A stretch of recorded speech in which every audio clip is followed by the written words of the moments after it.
Шымкент қаласында Аманат партиясының Шымкент қалалық филиалының ұйымдастыруымен кезекті мобильді қоғамдық қабылдау өтті. Шараның мақсаты тұрғындармен тығыз байланыс орнатып, олардың өтініш тілектерін жедел қарау.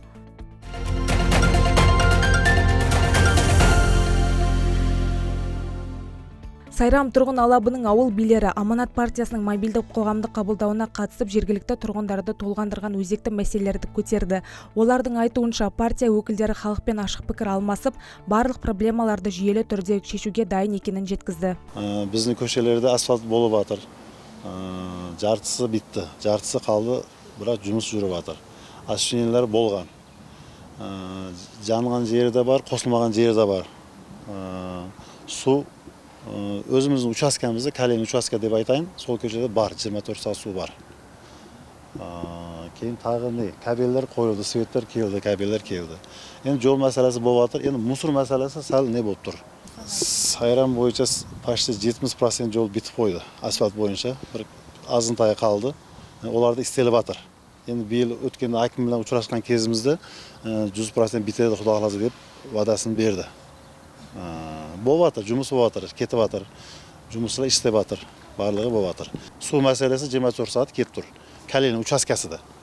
Енді басқа жерлерде, кішкене қосылмаған жерлерде бар. Мен Сайрам тұрғын алабында тұрамын. Осы жерде қазір нормальный қанша жылдан бері, 16 жылдан бері мусор жинайтын еді Арапта. Людмила Николаевна деген әйел басқаратын бір компания. Мінекей 2 жыл, 3 жыл болды. График бір аптада бір күн әкететін еді. Графигі солай еді көшелерде. Енді қазір графикте қалып кетіп жатыр. Бір апта, 2 аптаға қалып, мусорны бәрі бая көшеде қалып, тау-тау болып үйіліп жатыр қапшықта. Енді оның сөзі бойынша бүгін дейді мусорны график бойынша бүгін әкетпесем үйге әкіріп қойыңыздар, ертең алып шығасыздар дейді. Ол сөз емес қой, енді күніге мусор тасымайды ғой адам. Жұмыста болады, басқа болады. Сол үшін осы компанияны бір шақыртып, көріп, бізге бір дұрыс ответ берсеңіздер. Кездесуге қатысқан Қаратау аудандық әкімдігінің инфрақұрылым және дамыту бөлімінің басшысы Ерғали Бектаев та ауыл билерінің көтерген мәселелеріне назар аударып, нақты шешім жолдарын ұсынды. Қабылжан аға қарастырайық, жұмыс жасап, жаңағы компаниямен сөйлесейік, мәселе шешу жағына қарастырайық.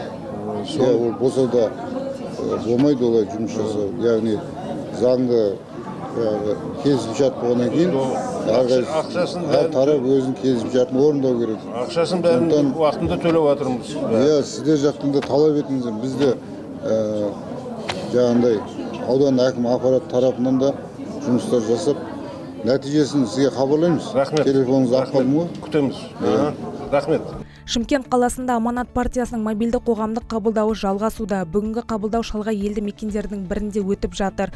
Аманат партиясы Шымкент қалалық филиалы қоғамдық қабылдау бөлмесінің меңгерушісі Гүлжанат Байетованың айтуынша, жыл басынан бері партия өкілдері 23 елді мекендерді аралап, 500-ге жуық азаматтың өтінішін қабылдаған.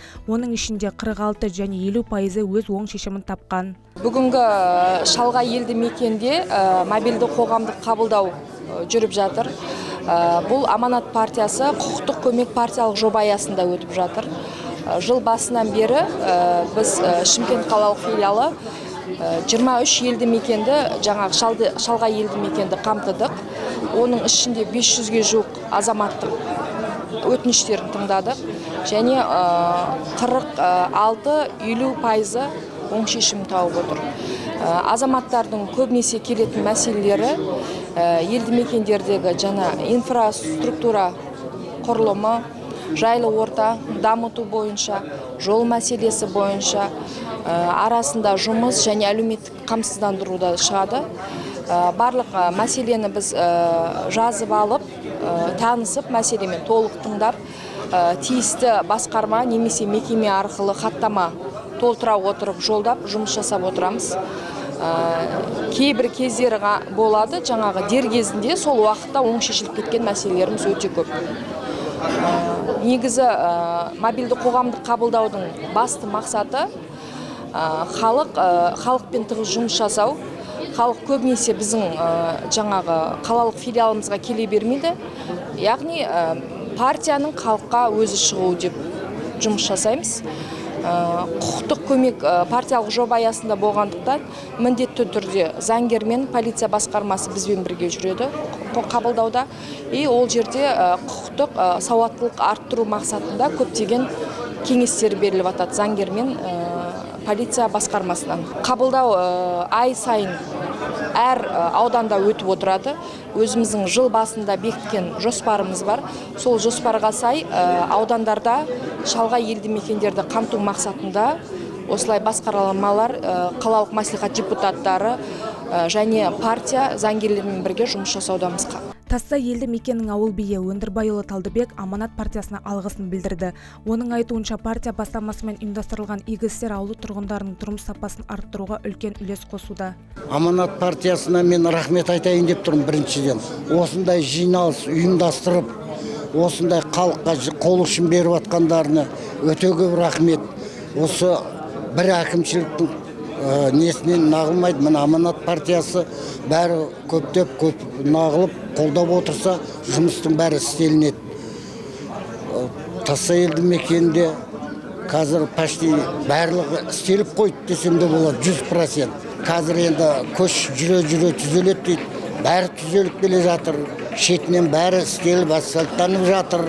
Енді мынау өкіметке де қапа болатын жағдайымыз жоқ. Қолдарынан келгенше істеп жатыр. Рахмет. Мына Аманат партиясы бүгін жинап, халықты жинап, осынша не жасап жатыр. Рахмет. Міне қазір отделдің бастықтары барлық неден келген, солардан сұрақ қойып, нелерімізді, мұңымызды, не істелмей жатыр, не істеліп жатыр, соларды айтып жатырмыз. Қаратау ауданының әкімшілігіне рахмет айтам біріншіден. Әкімінен бастап бәрі жүгіріп келіп, осындай не айтсаң да, сол тірліктерді шамасы жеткенше тындырып кетіп жатыр. Қызметтерін жасамай жатыр деп өтірік айтатын жағдайым жоқ. Бәрі жасап жатыр. Ауыл тұрғындары партия бастамасын оң бағалап, өзекті мәселелердің шешім табатынына сенімдерін білдіріп отыр.